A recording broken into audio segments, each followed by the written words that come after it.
Halo semuanya, bergabung lagi bersama-sama dengan channel Andre Tunggal. Dan kali ini kita akan membahas satu tema yang menarik sekali. Tema kali ini adalah membahas tentang tuduhan seorang Donditan yang mengatakan bahwa ajaran Kristen adalah ajaran buatan penjajah. Ajaran kasih ternyata adalah ajaran konspirasi milik penjajah. Nah, ini adalah satu hal yang menarik karena banyak orang yang menantang saya untuk berdebat dengan Donditan. Dalam videonya, Donditan mengatakan atau judulnya adalah diskusi santuy dengan pemuda Kristen. Dan pemuda ini mencari ajaran yang logis dan akhirnya berujung pada syahadat. Ini menarik sekali, argumennya menarik juga dan terdengar sangat masuk akal dan logis. Kita dengarkan sama-sama argumennya. Ya. Kalau dalam Alkitab kan kita memang diajar mulai dari kecil nih. Saya kan udah belajar mengenai kasih gitu. Di dalam Alkitab ada yang bilang mengasihi musuh. Ya. Tapi kan justru nggak logis. Kalau menurut saya sendiri nggak logis. Nah, gitu. saya pengen denger nih, nggak logisnya kenapa? Ada kita punya saudara perempuan diperkosa misalnya, dibunuh gitu. Apakah kita mau mendoakan yang membunuh saudara perempuan kita? Nggak mungkin. Nah, itu yang nggak logis. Sekarang kalau negara kita dijajah, penjajah datang, kasihlah musuhmu. Apa kita kasih semua barang-barang dari sumber daya alam kita gitu ke penjajah? Kan enggak kan? Sekarang di dalam Bible yang ditulis berapa puluh tahun setelah nggak ada Yesus, ditulisnya katanya di Romawi, terus dibaca sama orang-orang Yahudi. Bacanya apa? Kasihilah musuhmu. Terus bahasa Yahudi suruh kasih bahasa Romawi gitu. Di Bible juga dikatakan bayarlah pajak kepada kaisar. Jadi kalau ada penjajah datang ya ke sebuah negara mau menjajah, terus dia bawa kitab suci katanya, yang ajarannya kasihilah musuhmu, bayarlah pajak kepada kaisar atau pemerintahmu. Gitu. Berarti ajaran kasihilah musuhmu itu kira-kira bisa nggak disebut itu sebagai ajaran penjajah? Berarti kalau suruh mengasihi bangsa Romawi berarti kan nggak boleh berontak kan? Masuk akal nggak mas? Omongan saya. Bisa diterima sih. Bisa diterima. 1 hour later. Asyhadu Allah ilaha illallah wa asyhadu anna Muhammadan Rasulullah. Aku bersaksi tiada Tuhan selain Allah dan aku bersaksi Nabi adalah utusan Allah. Alhamdulillah. Ya. Wow, sang pemuda akhirnya berujung pada syahadat. Karena apa? Karena konspirasi-konspirasi yang dimunculkan oleh seorang Donditan. Dia mengatakan bahwa ajaran kasih ala Kristen itu ternyata adalah ciptaan penjajah untuk membungkam orang-orang Yahudi. Apakah benar demikian? Kita akan bahas tentu saja, kita akan iris habis argumentasi seorang Donditan sesudah yang berikut ini.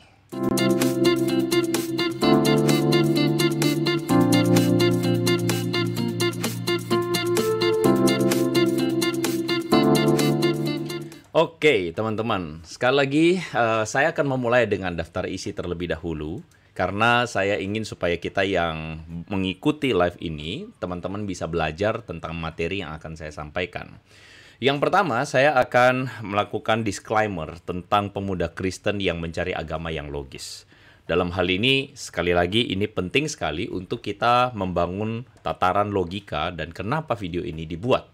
Yang kedua, saya akan sedikit menyentil Donditan soal inkonsistensinya, soal standar mengampuni orang yang berbuat jahat begitu ya. Dan ini adalah satu hal yang lucu, ini jangan dilewatkan. Dan yang berikutnya, saya akan membahas tentang argumen Donditan yang mengatakan bahwa mengasihi musuh itu tidak logis, tidak bisa diterapkan ya. Yang berikutnya, kita akan membahas tentang perbedaan perspektif antara Islam dan Kristen di dalam hukum agama dan hukum negara ya. Jadi ini adalah satu hal yang menurut saya patut untuk dibahas untuk kemudian menunjukkan kepada orang-orang yang salah paham dan salah mengerti. Salah satunya adalah seorang pemuda Kristen yang bernama Apri tadi ya. Dan yang terakhir, ini yang menjadi masalah dan menurut saya ini adalah sebuah argumentasi gali lubang yang dilakukan oleh Donditan. Artinya ini adalah argumentasi bunuh diri ya, argumentasi yang justru menyerang agamanya sendiri. Bagaimana dia berkonspirasi soal agama Kristen adalah agama buatan penjajah. Dan justru di sini saya akan balikan argumentasinya kepada dia dan ini akan membuat mereka termehek-mehek ya. Jangan salahkan kami jika kami melakukannya karena selama Kristen dibahas terus sama kalian, maka kami tidak akan pernah berhenti untuk menjawabnya, begitu ya. Dan anyway, saya mohon maaf karena kali ini saya tidak bisa live. Karena saya cukup banyak agenda yang harus dikerjakan, saya harus keluar kota dan ya tidak memungkinkan bagi saya untuk melakukan live kali ini. So, lagi pula materi kali ini sangat banyak dan saya harus melakukan rekaman supaya teman-teman tetap bisa belajar ya. Semoga ini tidak mengurangi sukacita kita di dalam belajar kali ini. Dan saya mulai dengan disclaimer terlebih dahulu. Jadi di dalam video ini ada seorang pemuda bernama Apri, ya, pemuda Kristen yang katanya sedang kebingungan mencari jawaban atas kegalauan dia soal agama. Dan Apri ini kemudian mengkontak Don Ditan melalui WA, ya, melalui DM kalau saya tidak salah, dan kemudian disitulah dia bertukar pikiran dengan Don Ditan, which is well, itu hak semua orang dan adalah baik untuk mencari jawaban, ya. Dan menariknya buat saya adalah Apri kemudian mengatakan bahwa ajaran Kristen itu tidak logis. Karena bagi dia, kalau ada orang yang mencaci maki dia, masakan dia harus mendoakan orang yang mencaci maki itu, mendoakan yang baik-baik. Kalau ada orang berbuat jahat, kenapa harus dibalas dengan kebaikan? Nah, teman-teman yang Kristen yang mendengar logika dari Apri ini langsung sadar betul bahwa ini orang abislah sudah kegilas sama Don Ditan. Dan bagi saya orang Kristen yang logikanya atau pikirannya kayak begini adalah orang Kristen yang sejak awal itu tidak memahami ajaran kasih yang diajarkan oleh Tuhan Yesus. Jadi nggak heran kalau buat saya kegilas habislah dia sama Don Ditan. Karena buat saya Dondi ini termasuk salah seorang polemikus Muslim. Jadi dia mualaf dari Kristen pindah ke Islam, which is pilihan dia. Nggak apa-apa, nggak masalah. Tetapi dia termasuk salah seorang polemikus Muslim yang terus-menerus melontarkan polemik tentang kekristenan. Yang menurut saya lumayan canggih, ya, karena dia baca beberapa literatur orang-orang agnostik terhadap kekristenan. Lumayan canggih, begitu, ya. Nah, jadi kita kembali ke Apri. Jadi Apri ini, kalau kita lihat videonya, dia ini sangat ingin sekali membalas kejahatan dengan hukuman yang setimpal atau hukuman yang sama. Jadi dari mentalitas Apri sendiri, sayangnya, dia tidak memahami dan mengikuti ajaran Yesus. Dan karena itulah Apri sedang mencari agama yang melegitimasi keinginan membalas kejahatan orang dengan perbuatan yang sama. Jadi kita tidak heran, sekali lagi ini pilihan bebas seorang Apri, ya, halo bro, ya, pilihan bebasmu. Dan kita nggak masalah, tetapi akhirnya saya ingin memberikan konteks buat teman-teman bahwa dia melakukannya karena dia memang mencari ajaran yang melegitimasi keinginan untuk membalas kejahatan seseorang dengan perbuatan yang sama atau hukuman yang setimpal. Nah, sekali lagi video ini akhirnya membuat saya memutuskan untuk memberikan penjelasan dan jawaban kepada polemik yang dilontarkan ini karena mereka melakukan sebuah asumsi yang keliru atau melontarkan pandangan-pandangan yang keliru tentang ajaran kasih dalam kekristenan, ya. Sehingga hal ini tentu sebagai orang Kristen kita perlu untuk memberikan klarifikasi dan meluruskan argumen-argumen yang keliru yang dilontarkan oleh seorang Don Ditan. Nah, karena itulah sekali lagi saya bilang, kalau misalnya teman-teman Muslim yang menyaksikan video ini, Anda tidak senang dengan melakukan dengan semuanya ini, karena semakin dibongkar, semakin dijelaskan, semakin kelihatan terang benderang. Dan Anda kalau misalnya tidak senang, ya kasih tahulah kepada para polemikus Muslim ini supaya berhenti membahas keyakinan kami. Karena semakin mereka membahas keyakinan kami, maka semakin kami berikan penjelasan. Dan jangan salahkan kalau misalnya ada di antara penjelasan itu yang malah dalam tanda kutip mempermalukan segala argumen mereka dan mohon maaf kalau sampai akhirnya mempermalukan apa yang mereka percayai, polemikus Muslim ini. Kayak gitu, ya. Karena itulah kita lanjutkan. Kita akan bahas di dalam ajaran yang katanya tidak logis ini. Mari kita saksikan sama-sama. Ya. Kalau dalam Alkitab kan kita memang diajar mulai dari kecil nih. Saya kan udah belajar mengenai kasih gitu. Di dalam Alkitab ada yang bilang mengasihi musuh. Ya. Tapi kan justru nggak logis. Kalau menurut saya sendiri nggak logis. Nah, gitu. saya pengen denger nih, nggak logisnya kenapa? Ya. Ya nggak mungkin dong, Mas sudah mencaci saya, Mak. Mencaci saya, ibaratnya Mas sudah yang buruk-buruk lah dilakukan terhadap saya. Ya. Masih saja kita doakan Mas dengan hal yang bagus gitu loh. Oh, Kan gitu. nggak masuk akal toh. Kalau kita mendoakan orang yang mencaci maki kita, selama kita nggak disakiti secara fisik, secara kita nggak dipersekusi, mungkin masih bisa, Mas. Mungkin masih logis. Kita mempunyai saudara perempuan, Ya. diperkosa, meninggal. Nah, kalau itu kan sudah fisik. Ah. Nah, sudah fisik kan, itu yang nggak logis. Ada kita punya saudara perempuan, diperkosa misalnya, dibunuh gitu. Apakah kita mau mendoakan yang membunuh saudara perempuan kita? Nggak mungkin. Nah, itu yang nggak logis. Nah, itu saya setuju, Mas. Tapi kalau tadi mendoakan orang yang mencaci maki kita, kita doakan itu masih logis. Tapi kalau bilang kasihilah musuhmu, musuh ya, yang artinya sudah melibatkan kontak fisik, merugikan kita, menyakiti kita, terus kita tetap harus mengasihi orang itu, bahkan kita suruh mendoakan, nah itu yang nggak logis. Saya kayak gitu. Siapa yang mencuri barang saya? Ya nggak mungkin dong kita doakan lagi yang bagus-bagus sama dia. Berkatilah dia Tuhan, inilah Iya, dia iya. Tuhan, lindungilah dia, berikanlah berkat sama dia gitu loh. Padahal udah barang kita dicuri gitu loh. Betul. Yang ada apa? Maaf kata, babi manusia itu kan gitu. Ya, Iya. Teman-teman, kita bisa melihat bahwa obrolan dari kedua teman kita ini, Apri dan Donditan, adalah seputar soal masalah logis atau tidak logisnya, mengampuni atau mendoakan yang baik terhadap orang yang berlaku jahat kepada kita, ya. Nah, kita melihat alur logika dari Donditan ini adalah, yang pertama, dia mengatakan ajaran Kristen itu atau ajaran kasih yang dalam Kristen itu tidak logis karena tidak mungkin berbuat baik kepada musuh. Nah, tetapi menariknya ketika Apri mengatakan contohnya dicaci maki, masakan kita mendoakan yang baik-baik? Dondi lalu bilang, oh tidak, kalau dicaci itu masih bisa tidak membalas, masih bisa mendoakan yang baik. Tapi kalau dijahatin secara fisik harus dibalas. Kita lihat sekali lagi apa perkataan Donditan ini. selama kita nggak disakiti secara fisik, secara kita nggak dipersekusi, mungkin masih bisa, Mas.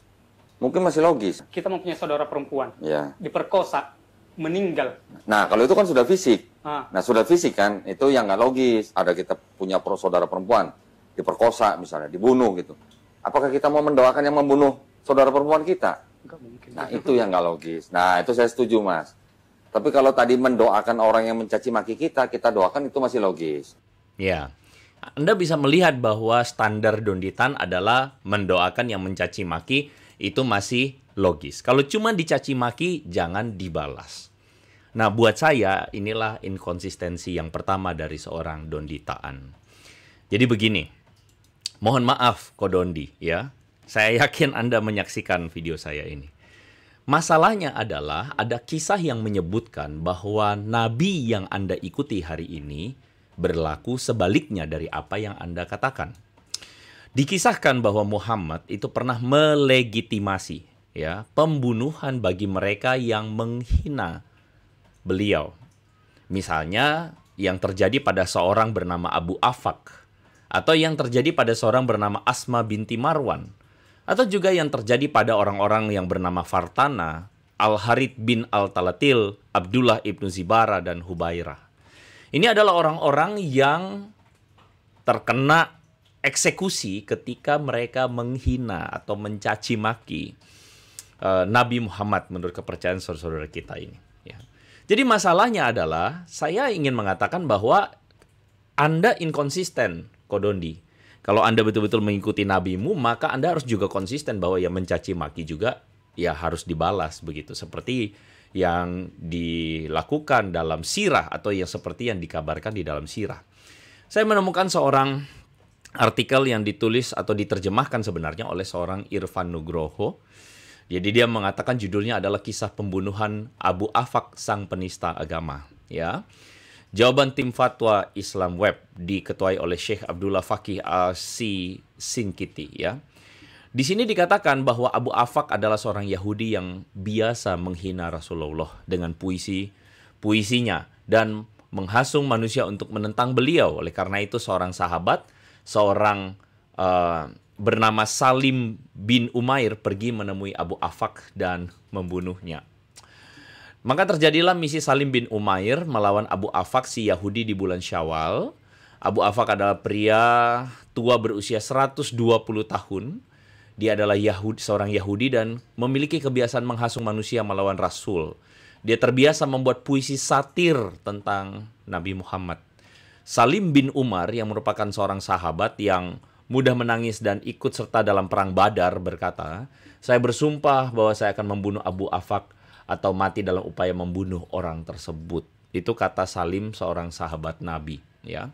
Dan akhirnya dikatakan dia menunggu kesempatan suatu malam yang panas membuat Abu Afaq tidur, dan Salim bin Umair mengetahui hal itu lalu pergi menempatkan pedangnya di atas lehernya, lever atau leher ini ya, dan menekan sampai tembus ke kasurnya Abu Afaq dan sebagainya.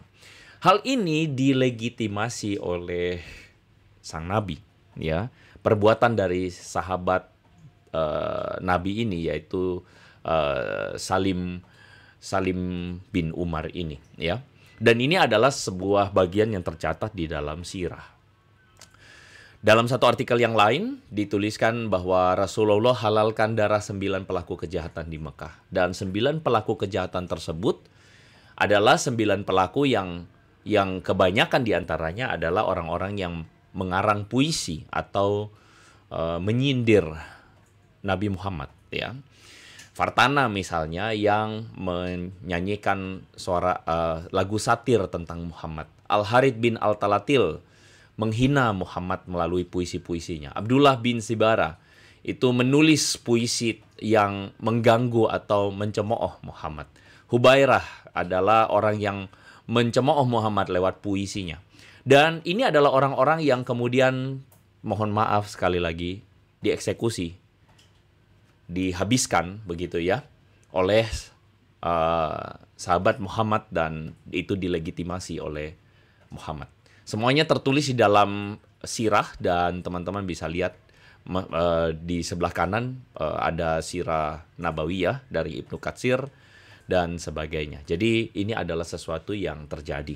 Ini adalah dalam catatan Muslim begitu ya, dalam catatan sejarah Islam.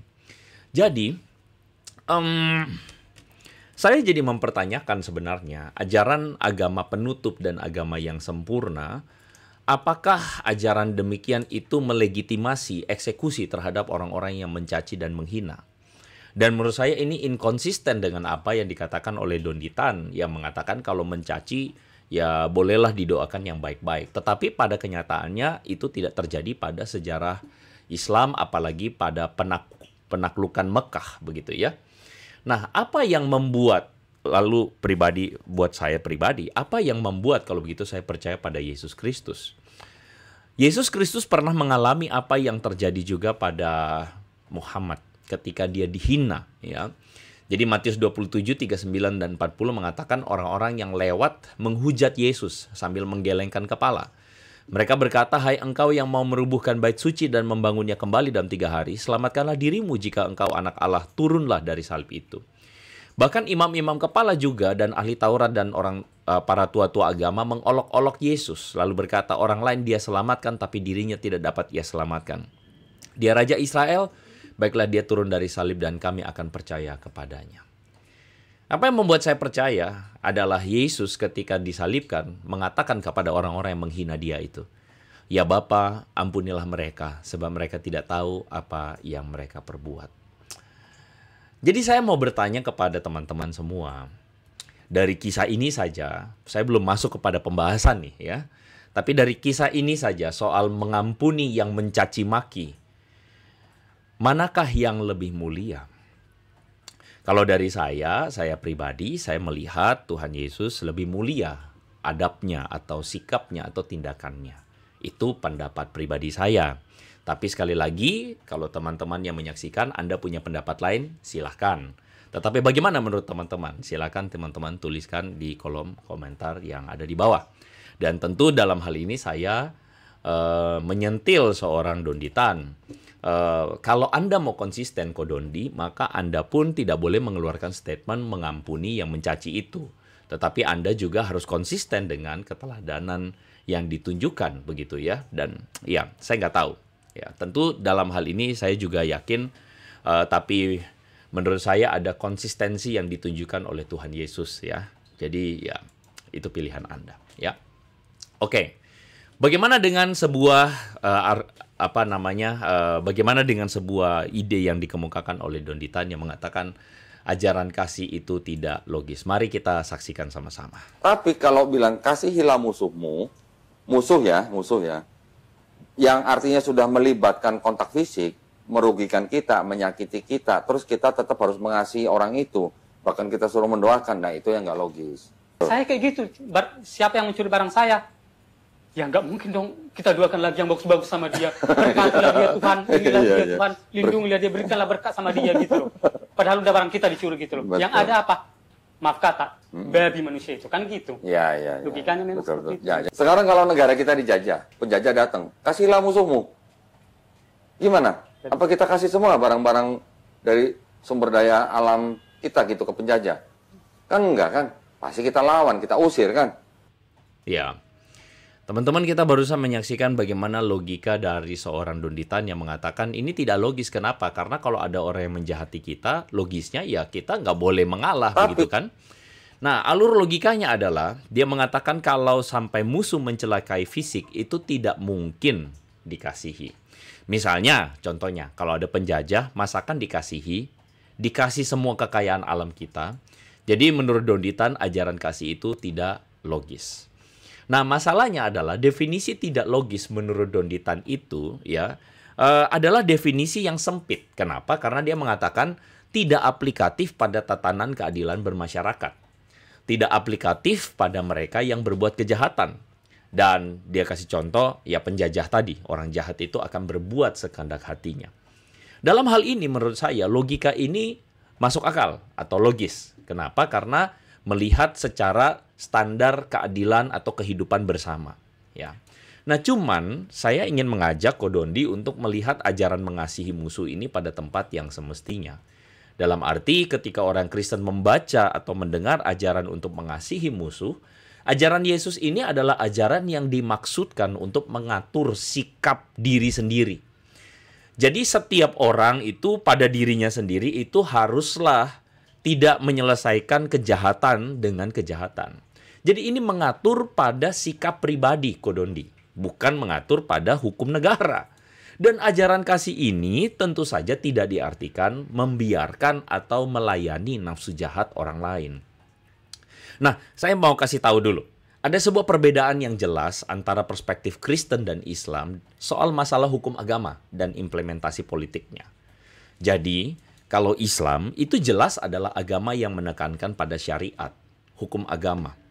Jadi hukum agama atau syariat itu cenderung lebih besar atau lebih penting daripada pilihan etis pribadi seseorang. Itu adalah penekanannya kalau kita mau fair, agama Islam memang demikian, menekankan pada hukum atau syariat. Ya. Jadi kelihatannya semuanya harus taat pada aturan, kelihatannya tertib.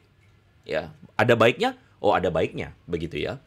Tetapi dalam hal ini kita mesti sadar bahwa kekristenan itu tidak menekankan pada hukum agama. Kekristenan itu menekankan nilai pertobatan pribadi atau pilihan etika seseorang itu lebih penting daripada hukum agamanya. Nah, ini perbedaannya, kayak gitu. Dan hukum Islam itu ingin mengatur semua kehidupan individu sampai pada hukum negara juga. Jadi pada tatanan negara atau tatanan hidup bersama itu hukum Islam mengatur semuanya. Dan ini adalah satu hal yang selalu digembar-gemborkan sebagai kelebihan atau keunggulan Islam. Which is, ya ada unggulnya, kita harus akui.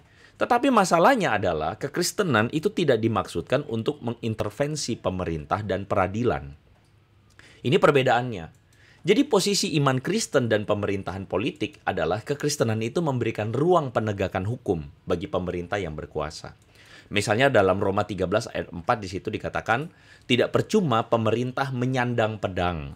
Pemerintah adalah hamba Tuhan untuk membalaskan keadilan Tuhan atas mereka yang berbuat jahat. Jadi dalam hal ini kekristenan bukan bersikap, oh kalau gitu kalau ada penjajah dikasihi saja, dikasih semuanya. Donditan, Anda keliru. Anda keliru ketika mengatakan kekristenan itu seperti itu. Karena Kristen nggak ngatur urusan politik. Kalau ada misalnya penjajah datang, silakan dihadapi secara politik, secara hukum sekuler. Karena apa? Karena kekristenan mengakui bahwa pemerintah itu menyandang pedang dan otoritas. Bahkan pemerintah itu dianggap sebagai wakil atau perpanjangan tangan Tuhan untuk membalaskan kejahatan. Jadi orang Kristen nggak ada isu soal itu. Bahkan kekristenan itu tidak arogan untuk menganggap dirinya itu paling benar, paling berhak untuk mengeksekusi kejahatan orang lain. Jadi ini beda cara beragamanya. Beda banget cara beragamanya. Jadi tidak heran kita melihat bahwa Don Ditan itu memberikan sebuah penafsiran bahwa ajaran kasih itu tidak logis. Kenapa? Kalau misalnya ada orang penjajah atau ada yang mencuri, ada yang merampok, masa kita kasih semuanya? Nah itu ranahnya pada ranah hukum sekuler. Tetapi sikap orang Kristen mengampuni. Tapi bukan berarti membiarkan kejahatan merajalela. Ada pemerintah yang harus menegakkan hukum sosial atau hukum yang sifatnya itu menegakkan aturan sehingga pembalasan kejahatan itu ada pada ranah pemerintah. Jadi dari sini kekristenan tidak arogan begitu. Nah, kita tidak heran makanya ada sebagian saudara-saudara kita itu yang kemudian berpikir dengan cara pikir yang sempit lalu mengharuskan bahwa hukum agama itu adalah hukum negara. Jadi hukum sekuler itu diintervensi. Makanya kita melihat ada artikulasi saudara-saudara kita seberang yang terlihat ekstrim. Mereka itu ingin supaya hukum agama memimpin atau hukum agama yang ditegakkan di Indonesia misalnya. Jadi makanya muncul gerakan-gerakan khilafah, ya. Gerakan-gerakan yang intinya tuh mau menyamakan semua hukum Islam karena dianggap bahwa wah kalau agama Kristen semuanya boleh. Salah besar. Kekristenan itu mengatur urusan pribadi. Etika Kristen itu memberikan ruang untuk pemerintah sebagai penegak hukum. Selebihnya orang Kristen itu bergerak dalam ranah-ranah pribadi untuk menjadi berkat bagi sesamanya, termasuk mendukung pemerintah yang berdaulat atau pemerintah untuk mewujudkan tatanan keadilan sosial. Makanya kita tahu dalam sebuah sejarah negara kita ada misalnya orang-orang seperti Yohanes Lemena yang bahkan dijuluki sebagai seorang sang pendeta dari Bung Karno yang menjadi berkat orang Kristen yang berperan aktif untuk mewujudkan keadilan sosial, ya. Atau juga misalnya dari saudara-saudara kita dari Kristen Katolik ada Monsignor Sugia yang betul-betul juga melakukan diplomasi dan mewujudkan kedaulatan pemerintah. Jadi pemerintah itu tidak dipandang sebagai musuh oleh orang-orang Kristen, melainkan dipandang sebagai wakil Tuhan atau perpanjangan tangan Tuhan untuk mewujudkan kehidupan bersama yang baik. Jadi orang Kristen atau agama Kristen itu tidak mengatur atau tidak mengintervensi urusan sekuler, ya. Nah, kalau kita mengerti hal ini, maka kita tahu bahwa tuduhan dari seorang Don Ditan itu mengada-ada. Bahwa hukum kasih tidak bisa diterapkan. Masalahnya hukum kasih itu diterapkan untuk pribadi. Untuk hati kita, bukan urusan untuk menegakkan keadilan, Pak Bos, ya. Nah, buat teman-teman yang ingin menyaksikan video ini, saya sebenarnya sudah buat videonya ulasan bagaimana orang-orang Kristen itu jadi berkat buat negara. Anda bisa menyaksikannya nanti saya taruh linknya, ya. Kita lanjutkan ke berikutnya, ya. Apakah ajaran kasih adalah produk Romawi untuk membungkam orang Yahudi? Mari kita saksikan sama-sama. Waktu zaman Yesus masih hidup, kalau kita baca Bible, bangsanya Yesus bangsa apa? Yahudi kan? Bangsa Yahudi. Bangsa Yahudi waktu itu juga sedang dijajah, Mas. Sekarang di dalam Bible yang ditulis berapa puluh tahun setelah nggak ada Yesus, ditulisnya katanya di Romawi, terus dibaca sama orang-orang Yahudi. Bacanya apa? Kasihilah musuhmu. Nah, musuhnya bangsa Yahudi ini siapa? Ya, bangsa Romawi. Bangsa Romawi. Terus bangsa Yahudi suruh kasih bangsa Romawi gitu. Nah, kira-kira berarti ajaran kasihilah musuhmu itu kira-kira bisa nggak disebut itu sebagai ajaran penjajah supaya orang yang dijajah nggak berontak gitu. Di Bible juga dikatakan bayarlah pajak kepada kaisar. Nah, kaisar ini kan dari Romawi. Surat-surat di Paulus juga dikatakan takluklah atau tunduklah kepada pemerintah. Jadi kalau ada penjajah datang ya ke sebuah negara mau menjajah, terus dia bawa kitab suci katanya yang ajarannya kasihilah musuhmu, bayarlah pajak kepada kaisar atau pemerintahmu gitu. Berarti kalau suruh mengasihi bangsa Romawi berarti kan nggak boleh berontak kan? Nah, kira-kira berarti ajaran kasihilah musuhmu itu kira-kira bisa nggak disebut itu sebagai ajaran penjajah supaya orang yang dijajah nggak berontak gitu. Masuk akal nggak, Mas? Omongan saya. Masuk. Bisa diterima sih. Bisa diterima. Iya, teman-teman, kita barusan menyaksikan bagaimana Donditan menggiring opini. Ya, kita bisa melihat bahwa dia mengatakan Bible Kristen itu ditulis berapa puluh tahun setelah Yesus. Dan katanya itu ditulis di Romawi, dan kalau dari situ terkesan bagaimana dia mengatakan ditulis juga oleh orang Romawi. Lalu dia mengeluarkan sebuah pertanyaan, bisa nggak ini ditulis supaya mencegah Yahudi berontak? Bisa nggak ini ajaran penjajah? Menarik ya. Nah, pertanyaan saya begini ya. Nah, makanya saya bilang Kodonditan berusaha menggiring opini. Dia berusaha menggiring opini bahwa ajaran kasih adalah ajaran buatan penjajah Romawi. Dan bagi saya, Kodondi, sorry, Anda menggali kuburan Anda sendiri. Bible Kristen itu ditulis memang puluhan tahun sesudah Yesus. Kalau kita bilang kitab pertama kurang lebih 30 tahun sesudah Yesus. Tetapi apakah Bible Kristen itu ditulis di Roma oleh orang-orang Romawi? Kayaknya Kodondi, Anda patut berpikir ulang dengan perkataan Anda tersebut. Karena ajaran kasih, karena yang dipermasalahkan kan ajaran kasih tadi itu ya. Karena ajaran kasih dicap sebagai ajaran penjajah, begitu ya. Masalahnya ajaran kasih itu sebagaimana ditulis juga dalam kitab Matius. Matius itu ditulis dalam perspektif orang Ibrani atau dalam perspektif Yudaisme. Dalam tulisan keterangan Papias, kita bisa melihat tradisinya bahwa Matius itu adalah Matius murid Yesus. Nah, jadi seorang sarjana Alkitab itu tidak akan sebodoh itu menganggap bahwa kitab Matius itu adalah produk Romawi. Karena jelas-jelas secara kepenulisan, secara kesusastraan, secara perspektif itu betul-betul mewakili orang Yahudi. Jadi adalah, kalau ada orang yang mengatakan bahwa kitab Matius ini ditulis oleh orang Romawi, bodoh sekali Anda. Begitu loh ya. Nah, terus bagaimana menjelaskan kalau begitu yang berikutnya? Menjelaskan sebuah fakta bahwa para murid Yesus itu dipersekusi oleh orang-orang Yahudi dan juga orang-orang Romawi. Jika ajaran Kristen itu adalah produk Romawi, bodoh sekali itu ribuan murid-murid Yesus yang mengikuti ajaran Romawi untuk dipersekusi oleh Romawi. Bodoh sekali mereka. Rasul Paulus itu adalah betul dia warga negara Roma, tetapi kenapa dia harus meninggalkan karirnya yang gemilang sebagai orang Farisi dan memilih ikutan dipersekusi karena ajaran Roma? Jadi secara motif, bodoh sekali ribuan orang ini termasuk Paulus yang rela dibodohi oleh ajaran Roma untuk dipersekusi oleh Roma sendiri. Itu kan bodoh sekali. Begitu. Jadi adalah terlalu berlebihan dan terlalu songong kita kalau kita menyebut bahwa ajaran Kristen ini ajaran Roma. Kenapa? Karena ya tidak mungkinlah ada ribuan orang, bahkan Paulus yang meninggalkan karirnya sebagai seorang Farisi, bahkan dia adalah warga negara Roma yang lahir dia dari Tarsus. Bodoh sekali dia. Justru harus ada penjelasan lain mengapa orang-orang pengikut Yesus itu mengikuti ajaran Kristen. Karena memang mereka melihat kebenaran ajaran Kristen, bukan sebagai ajaran dari Roma. Jadi adalah aneh dan bodoh begitu. Ada orang yang mengatakan bahwa ajaran Kristen itu adalah ajaran penjajah Romawi. Dan menurut saya ini adalah sebuah pemelintiran yang sangat ngawur sekali. Malah sebenarnya saya jadi mempertanyakan Kodondi. Kalau Anda mengatakan ini ajaran penjajah, maka saya mempertanyakan, sebenarnya ajaran seperti apa yang seharusnya melegitimasi penjajahan?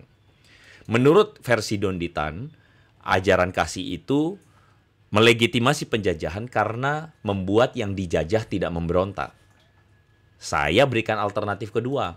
Bagaimana jika ada ajaran yang dikatakan menyebarkan agama dan boleh menaklukkan dengan pedang, dan halal merampas harta-harta orang-orang yang ditaklukkan tersebut? Bagaimana jika sebenarnya itulah ajaran yang melegitimasi penjajahan, seperti yang dikatakan oleh Donditan? Ingat, kekristenan itu tidak menghalalkan peperangan dan kekerasan. Ingat itu baik-baik. Karena saya tahu pasti ada yang mengatakan, lah contohnya perang salib. Hei, Anda itu tidak baca sejarah. Anda perhatikan bahwa itu adalah orang-orang yang menyalahgunakan agama. Karena ajaran kekristenan sama sekali tidak menghalalkan peperangan dan kekerasan untuk syiar kekristenan itu sendiri. Sedangkan masalahnya adalah terhadap Kodondi, dengan jujur saya katakan, masalahnya syiar agama Anda itu ditandai dengan jejak peperangan atas nama agama, dan Anda tidak bisa menyangkali itu. Anda tidak bisa menyangkali itu. Ada sebuah legitimasi perang di dalam ajaran agama Islam. Faktanya adalah ada perintah memerangi orang kafir di dalam Quran. Faktanya adalah ada legitimasi dari Muhammad yang jelas-jelas ada di dalam hadis dan sirah. Faktanya kita menemukan bahwa Muhammad juga ikut serta dalam peperangan. Dan para sahabat Nabi juga melakukan syiar Islam dengan agresi militer. Fakta itu adalah fakta yang tidak dapat disangkal. Benar tidak? Fakta itu adalah fakta yang tidak dapat disangkal oleh orang-orang soal masalah bahwa perang itu menjadi bagian dalam sejarah Islam. Kita saksikan sama-sama perkataan dari Ustadz Khalid Basalamah ini. Mari kita saksikan sama-sama. Di Kalibata City, waktu saya ngisi taklim di sana. Ustadz, bagaimana pendapat Ustadz bila ada orang-orang Nasrani yang mengatakan Islam itu diekspansi dengan pertumpahan darah, dengan jihad? Dan bagaimana pendapat Ustadz juga dengan masalah poligami? Mereka menghardik masalah poligami. Yang ketakutan kalau dikatakan Islam itu disebarkan dengan pedang. Saya katakan ikhwas sekalian, memang Islam dikembangkan dengan pedang. Jihad itu dikumandangkan memang dari dulu. Saya tidak mengarang.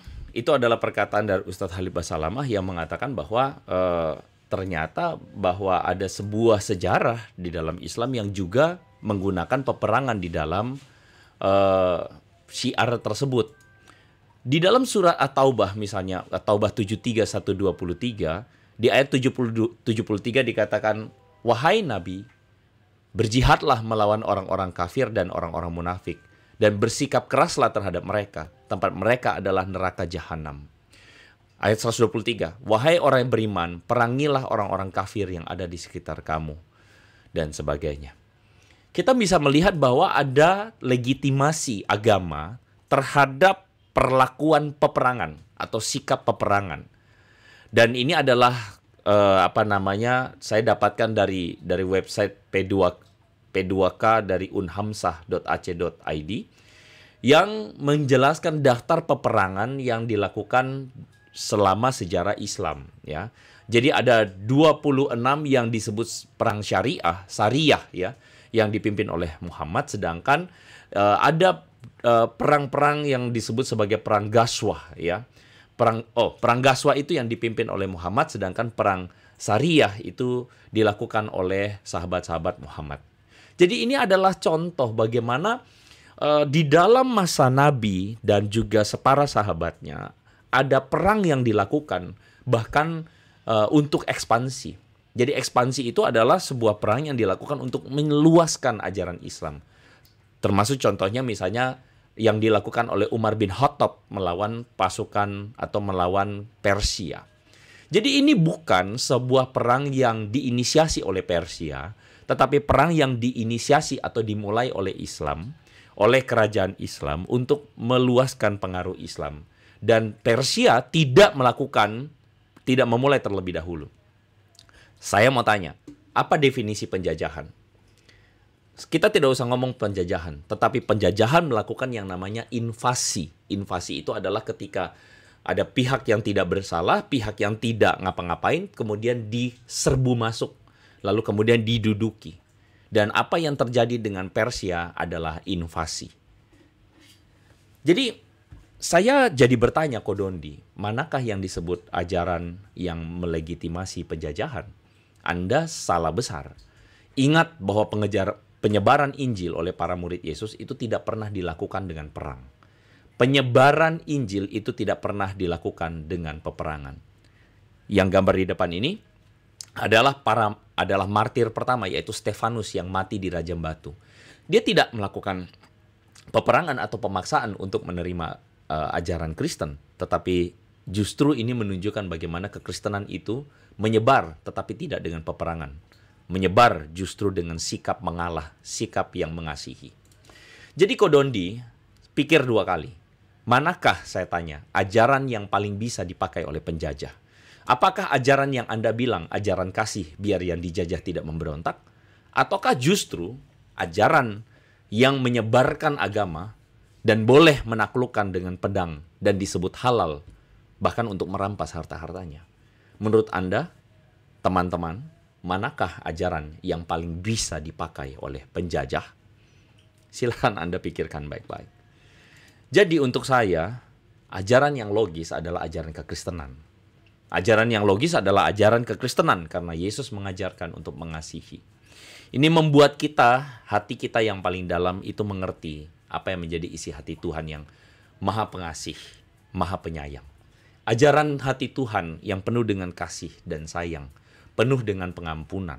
Dan itulah yang diajarkan kepada kita manusia.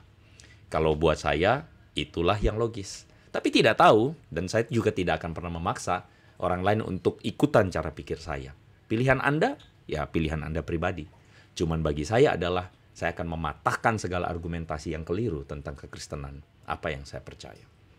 Saya kira video saya sampai di sini. Saya mohon maaf karena saya tidak bisa live, tapi anyway, kita ketemu lagi di konten berikutnya.